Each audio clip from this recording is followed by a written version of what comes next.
apriamo la serata con un'altra gemma tutta paesana, che è appunto il lavoro svolto da Angelo Siciliano, che è sulla poema L'Angelica. Questo lavoro è particolarissimo, difatti nel 1987 il nostro concittadino comincia a raccogliere testimonianze orali, ma più che altro si sofferma su detti, filastrocche e fatterelli. In realtà la ricerca si estende ancora di più e si estende su canti veri e propri, ricollegandoci alla tradizione dei cantari, che nel XX secolo probabilmente hanno in qualche modo coinvolto il nostro paese. I cantastorie sarebbero stati tramiti attraverso i quali passava materiale che veniva recepito e reinvestito in canti dai nostri antichi compaesani. È proprio tramite un cantore montecalvese che il nostro Angelo è arrivato al suo obiettivo, che è il poema L'Angelica, trasmesso come canto monodico con 107 quartine per un totale di 428 versi, unico in tutto il territorio avellinese, unico scritto in dialetto, e che venne trascritto a mano da una bambina e passato poi di generazioni in generazioni fino alla sua conservazione attuale. È il canto riscoperto di un'Irpinia spesso vista come terra del silenzio, incapace di emettere suoni. Questa è la prova del suo contrario, di un grido che si estende fra i contadini e la gente umile che si dilettava come poteva, testimonianza ancora più unica se si considera la piaga dell'analfabetismo così viva fra il popolo a quei tempi.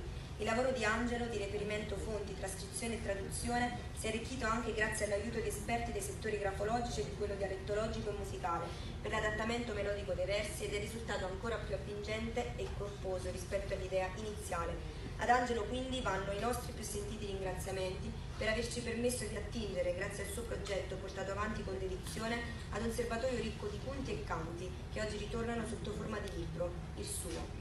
Ora, grazie all'aiuto di Antonio,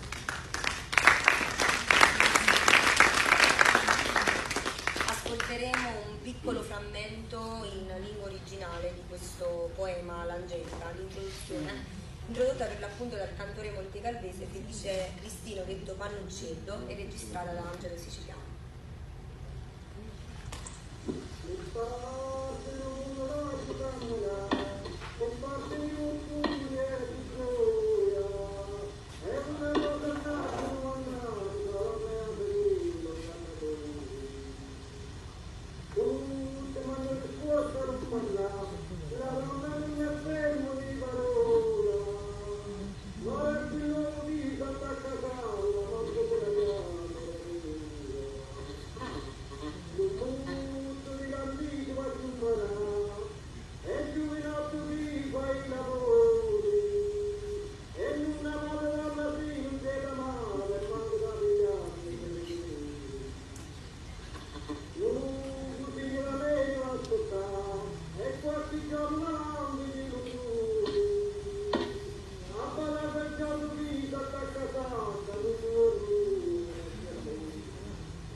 Parte dello mondo l'ho camminate, le parti di Mercuria e di Giove.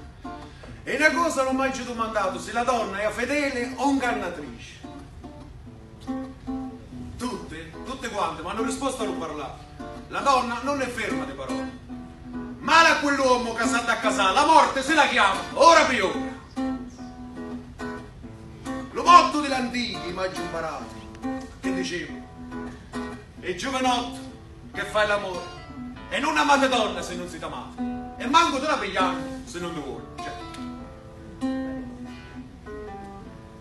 Cari signori che attorno mi state, sopra sto fatto una copia ci vuole, pigliate l'esempio di lui che vi torna, le cose fatte a forza non sono buone. Applauso.